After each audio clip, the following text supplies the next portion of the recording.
Reverse osmosis या RO plant का नाम तो इंडस्ट्री के हर यूटिलिटी पर्सन ने सुना होगा। जिन्होंने नहीं सुना, हम उनके लिए जल्द ही एक वीडियो में आरओ मेम्ब्रेन और आरओ टेक्नोलॉजी की एवोल्यूशन पे बात करेंगे। हाँ, अलबत्ता हम आरओ मेम्ब्रेन की थोड़ी सी बात आज इस वीडियो में भी ज़रूर करेंगे, लेकिन डिटेल में बात करेंगे आरओ केमिकल्स की एवोल्यूशन पर स्टार्ट से आज तक, और आपको अपडेट करेंगे कि टीम दादा वाटर कैम किस तरह से इन केमिकल्स की R&D में लीडिंग रोल प्ले कर रही है। ये सारी डिटेल आपसे डिस्कस करने के लिए मैं हूं आपके साथ, मैं हूं डॉक्टर आमिर, मैं हूं वॉइस ऑफ दादा। मेरी आज की वॉइस में आरओ केमिकल्स की historic as well as scientific evolution, जिसमें आरओ केमिकल्स ने कैसे मेम्ब्रेन परफॉर्मेंस को इम्प्रूव किया और कैसे वाटर ट्रीटमेंट प्रोसेसेस को सस्टेनेबल बनाया, भी शामिल होंगे। तो मेरी सजेशन है कि वीडियो के एंड तक मेरी वॉइस को सुनते रहें, और हाँ, अगर आप physically face to face meeting करके वाटर ट्रीटमेंट टेक्नोलॉजीज़ या वाटर केमिकल्स के बारे में डिस्कस करना चाहते हैं तो मैं अवेलेबल होता हूँ हर सैटरडे को दादा SR&D सेंटर में, जो कि डेविस रोड नियर शिमला पहाड़ी, लाहौर में है।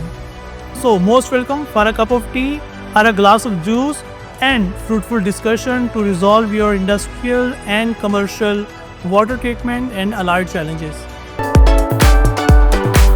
ओके, तो प्यारे दोस्तों, हम स्टार्ट करते हैं आरओ मेम्ब्रेन से।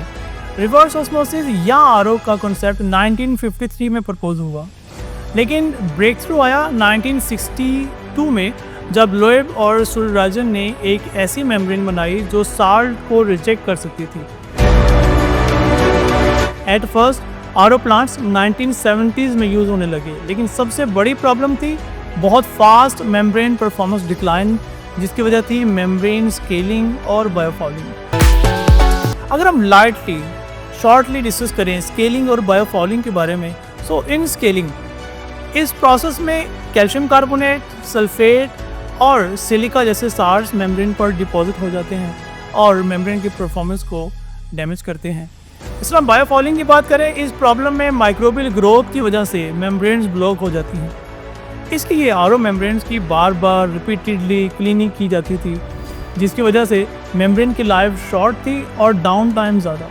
सो क्लीनिंग एक टेम्पोरेरी सोल्यूशन तो था, लेकिन मेम्ब्रेन्स को रिक्वायर्ड था परमानेंट सोल्यूशन, क्योंकि कॉस्ट टू परफॉर्मेंस रेशो का बढ़ता ग्राफ आरओ मेम्ब्रेन्स पर ट्रस्ट को शेकी कर रहा था।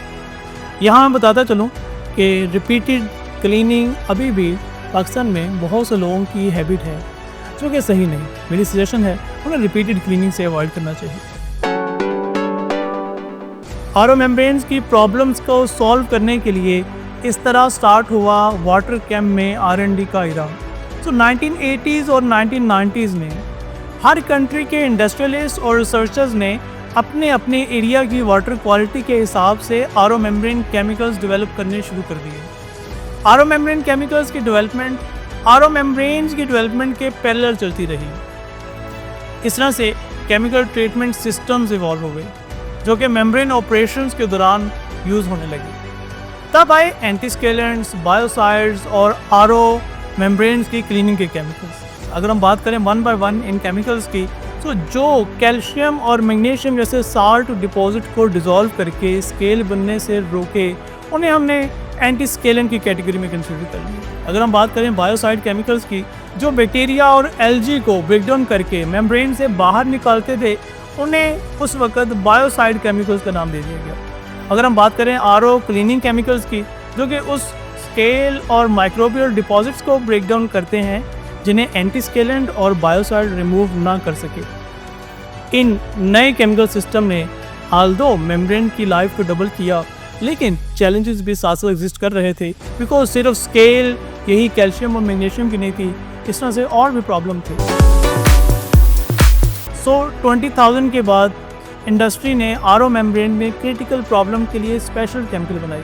हाई सिलिका कंटेंट के लिए सिलिका एंटीस्केलेंट्स, आयरन कंटेमिनेशन के लिए आयरन कंट्रोल केमिकल शामिल थे। क्लीनिंग भी बेटर हो गई, multi action cleaners, enzyme based cleaners और फिर tailor made water chemical systems ने आरओ को स्मार्ट बना दिया। और इस तरह कॉस्ट टू परफॉर्मेंस ग्राफ जो कि पहले ऊपर जा रहा था नीचे आना शुरू हो गया और आरओ मेम्ब्रेन्स बड़ी स्पीड से कमर्शलाइज होने लगी। लेकिन अनफॉर्चुनेटली पाकिस्तान में इंडस्ट्रियलिस्ट तो थे ही नहीं जो आरओ मेम्ब्रेन्स डेवलप करते। यहाँ आरओ मेम्ब्रेन्स के केमिकल्स की डेवलपमेंट भी ज़ीरो रही। लेकिन पाकिस्तान की इंडस्ट्री और कमर्शियल एक्टिविटीज़ को भी आरओ मेम्ब्रेन्स तो चाहिए थी। फिर पाकिस्तान में अपीयर हुए ट्रेडर्स जिन्होंने आरओ मेम्ब्रेन टेक्नोलॉजी इंपोर्ट की और थैंक गॉड पाकिस्तान के वाटर ट्रीटमेंट के प्रॉब्लम भी सॉल्व होने लगी। अच्छी बात है ना, अल्हम्दुलिल्लाह। इसलिए मैं आरओ टेक्नोलॉजी के ट्रेडर्स को सलाम पेश करता हूँ from the core of my heart. लेकिन एक बार फिर अनफॉर्चुनेटली वही मेम्ब्रेन परफॉर्मेंस इश्यूज पाकिस्तान में अपीयर होने लगे जिनको बाकी कंट्रीज़ के R&D एक्सपर्ट ने 2001 तक अच्छे से सॉल्व कर लिया था। I mean membrane performance issues due to scaling and biofouling. यहाँ पे फिर से ट्रेडर्स ने इन प्रॉब्लम्स को भी सॉल्व करने के लिए लीड तो किया और आरओ मेम्ब्रेन के केमिकल सिस्टम पाकिस्तान में लाए। लेकिन उन्हें क्या पता था कि केमिकल्स की केमिस्ट्री तो रीजनल वाटर की केमिस्ट्री के हिसाब से चलती है। अब हिसाब आप तो जानते हैं ना, हिसाब के बारे में आई मीन मैथमेटिक्स जमा नफ़ी कि कितना इन्वेस्ट किया, कितना प्रॉफिट हुआ वगैरह वगैरह। सो ट्रेडर्स का कैलकुलेटर्स पे हिसाब तो चलता रहा, जो कि बुरी बात नहीं, उन्होंने पाकिस्तान का भला किया। लेकिन केमिस्ट्री को भी हिसाब या मैथमेटिक्स में फ़िट करना मुनासिब नहीं। जैसे कि मैं एक पीएचडी इन मैथमेटिक्स या हिसाब को कहूँ कि पीएचडी केमिस्ट वाले की R&D करे तो ऐसा पॉसिबल नहीं, नेवर एवर। ज़्यादा आसान करते हैं कि अगर मैं ऐसे कहूँ कि आप अपने दिल का ऑपरेशन एक मैथमेटिशियन से या केमिस्ट से या पीएचडी इन लॉ जैसे कि डॉक्टर अल्लामा इकबाल से करवाएं तो आप ऐसा कभी नहीं करवाएंगे। लेकिन आरओ मेम्ब्रेन्स और वाटर के साथ छेड़छाड़ करते हमने अपने दिल से पूछ के फैसला नहीं लिया, बल्कि हिसाब किताब के मुताबिक करना शुरू किया। और आज हम इस जगह पहुंच गए कि WHO, EPA और बाकी ऑर्गेनाइजेशंस ने रिपोर्ट्स इशू कर दी हैं कि अनफॉर्चुनेटली हमारे पास पाकिस्तान की मोर देन 50% ज़मीन में पीने का साफ़ पानी ही नहीं है। उसकी जगह केमिकली अनबैलेंस्ड और वेस्ट वाटर में ले ली है। रियली सॉरी, हो सकता है कि आपको मेरी आज की वॉइस अच्छी ना लग रही हो, लेकिन मेरे प्यारे पाकिस्तानियों, हकीकत यही है, हम वाटर की केमिकली अनबैलेंस स्टेट में हैं। आसान लैंग्वेज में कि हमें हर आने वाले वक्त में पानी की तबाही का सामना करना पड़ेगा। मान लें कि हमसे गलती हुई, मान लें कि हमने वाटर के दिल का ऑपरेशन मैथमेटिशियंस को करने के लिए दिया है, और मान लें कि हम पानी की तबाही के ज़िम्मेदार हैं। हमें मान लेना चाहिए कि अब हमें वापस लौटना है मैथ से केमिस्ट्री की तरफ, और हमें पाकिस्तान के पानी को मज़ीद अनबैलेंस होने से रोकना होगा, अपने लिए भी और अपने बच्चों के लिए भी, जिनके लिए हम बैंक बैलेंस और एसेट्स छोड़ के इस दुनिया से जाते हैं। हमें उन्हें साफ़ पानी का एसेट भी देना होगा। तो आज हमें अपने आप से एक प्रॉमिस करना होगा कि वाटर के दिल का ऑपरेशन मैथमेटिशियंस की बजाय वाटर के डॉक्टर से करवाना होगा। इसी दौरान दो R&D लवर्स चाइना में वाटर ट्रीटमेंट टेक्नोलॉजीज़ और केमिकल्स पर डीप रिसर्च और प्रोडक्शन में मसरूफ़ थे। 2019 तक उन्होंने वाटर ट्रीटमेंट ऑप्टिमाइजेशन पर 50 से ज़ायद रिसर्च आर्टिकल्स लिखकर दुनिया को R&D इन वाटर की अवेयरनेस दी। इनकी पाकिस्तान में वाटर ट्रीटमेंट चैलेंजेस पर भी नज़र थी, और फिर दोनों ने चाइना से वापस लौटने का फ़ैसला किया ताकि पाकिस्तान के वाटर ट्रीटमेंट सिस्टम्स को बेहतर बनाया जा सके। और इस तरह नई उम्मीद और मुहिब्बे वतनी के जज्बे के साथ आए दो वाटर के दिल वाले doctors, foreign qualified, globally trained और पाकिस्तान के लिए committed R&D experts, doctor Aqsa PhD in water treatment and energy technologies and doctor Amir PhD in water treatment technologies and chemicals, जिन्हें लोग दादा के नाम से जानने लगे। दादा यानी कि डॉक्टर अक्सा, डॉक्टर आमिर। और इस तरह से स्टार्ट हुआ पाकिस्तान में वाटर R&D का एरा 2019 में, जिसे 2020 में दादा वाटर R&D का नाम दिया गया।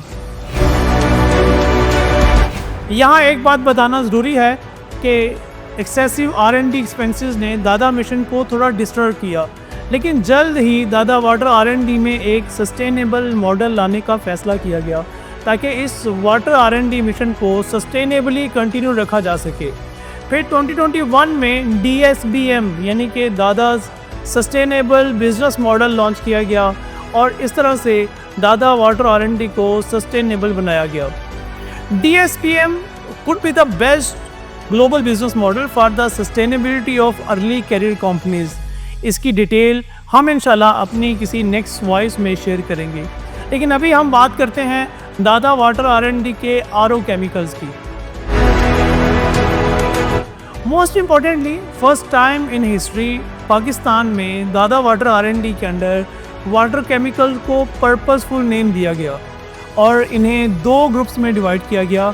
एक था इनहिबिटर्स ग्रुप और दूसरा क्लीनर्स का ग्रुप। इनहिबिटर्स RO मेम्ब्रेन्स की परफॉर्मेंस को सस्टेनेबल करते हैं। क्लीनर्स RO मेम्ब्रेन्स की मेंटेनेंस और ओवरहॉलिंग में हेल्प करते हैं। दोनों कैटेगरीज RO मेम्ब्रेन्स को लॉन्गर लाइफ और ऑप्टिमम परफॉर्मेंस प्रोवाइड करते हैं। इनहिबिटर्स में दो केमिकल्स मोस्ट इम्पॉर्टेंट हैं। दादा RO स्केल इनहिबिटर जिसे RSI का नाम दिया गया, ये स्टॉप करता है कैल्शियम कार्बोनेट, सल्फेट और सिलिका स्केल को और इस तरह से मेम्ब्रेन की लाइफ बढ़ाता है। सेकेंड है दादा RO बायो इनहिबिटर जिसे RBI का नाम दिया गया। ये रोकता है माइक्रोबियल ग्रोथ को जो बायोफाउलिंग और डिग्रेडेशन का बेस बनती है। फिर इस तरह से थर्ड केमिकल दादा RO वाटर एंटीसेप्टिका जिसे RWA से जाना गया, इसको लॉन्च किया गया। ये फीड वाटर को माइक्रोबियल कंटेमिनेशन से क्लीन करता है। इस तरह से क्लीनर्स की कैटेगरी में दादा RO स्केल क्लीनर जिसे RSI का नाम दिया गया उसको इंट्रोड्यूस कराया गया। जो डिपॉजिट्स लग चुके हैं मेम्ब्रेन्स पर उन्हें बिना मेम्ब्रेन डैमेज के जेंटली और केमिकली रिमूव करता है। इस तरह से दादा RO बायो क्लीनर जिसे RBC का नाम दिया गया, ये बायोफिल्म्स और ऑर्गेनिक फाउली को रिमूव करता है और मेम्ब्रेन्स की रियल एफिशिएंसी को रिस्टोर करता है। इस तरह से 6 केमिकल है दादा RO फाउलिंग क्लीनर। ये मिक्स ऑर्गेनिक और इनऑर्गेनिक के फाउलिंग को रिमूव करता है। दादा ने पाकिस्तान के इंडस्ट्रियल और म्यूनिसिपल वाटर क्वालिटी की बेस पर region specific RO membrane chemicals develop किए और इन्हें डिफरेंट ग्रेड्स में डिवाइड किया, जैसे कि 271, 352, 433 और इसमें हर एक नंबर एक मीनिंग है। अगर हम इसको सिंपली कैटेगराइज करें तो हम कह सकते हैं कि इसमें पहला नंबर A, दूसरा नंबर B और तीसरा नंबर C को इंडिकेट करता है और A से मुराद एक्टिवेटर्स, B से मुराद बूस्टर्स और C से मुराद कैटलिस्ट से। इस तरह से मल्टीपल नेम्स के साथ मल्टीपल ग्रेड्स जो कि रीजन स्पेसिफाई करते थे उनको इन केमिकल के साथ लिंकअप किया गया। इस तरह से दादा वाटर R&D से बनने वाले RO केमिकल्स ने पूरे पाकिस्तान के वाटर चैलेंजेस को कवर किया और मेम्ब्रेन्स की लाइफ को 5 to 8 ईयर्स तक पहुंचाया। अल्हम्दुलिल्लाह अब हम मेम्ब्रेन स्क्रीनिंग 6 मंथ से पहले रिकमेंड ही नहीं करते और कई रीजन्स में मोर देन 1 ईयर हो गया है और अल्हम्दुलिल्लाह without membrane cleaning performance highly stable है। तो चलिए आज एक वादा करते हैं कि हम पानी को हिसाब किताब से नहीं बल्कि उसके केमिकल बैलेंस की बेस पर समझेंगे। हम सिर्फ पॉलिसीज़ और कैलकुलेशंस तक लिमिटेड नहीं रहेंगे बल्कि आगे बढ़कर वाटर को ट्रीट करने वाले असली डॉक्टर्स, वाटर के डॉक्टर्स, वाटर एक्सपर्ट से डिस्कस करेंगे, क्योंकि क्लीन वाटर सिर्फ एक फैसिलिटी नहीं, एक लेगेसी है और ये लेगेसी सिर्फ हिसाब किताब से नहीं बल्कि R&D से बनती है। हमारा मिशन यही है, साइंस को समझाना, सॉल्यूशन प्रोवाइड करना और पानी को सेव करना। So let's be the generation that didn't just calculate the problems but actually solve them. Let's join hands with Dada to strengthen our joint mission of water sustainability। जैसे कि दादा water take and came के लोगों में भी है ना कि केमिकली अनबैलेंस्ड और वेस्ट वाटर को बैलेंस्ड और क्लीन वाटर बनाना, जहां बच्चे सस्टेनेबल क्लीन नेचर में एंजॉय कर सकें। लेट्स स्प्रेड द हैशटैग्स दादा love for green and the hashtag blue green Pakistan. खुश रहें, अपना और अपने से जुड़े नेचुरल रिसोर्सेज का ख्याल रखें। जल्द मिलते हैं नेक्स्ट वॉइस ऑफ दादा के साथ। Thank you so much.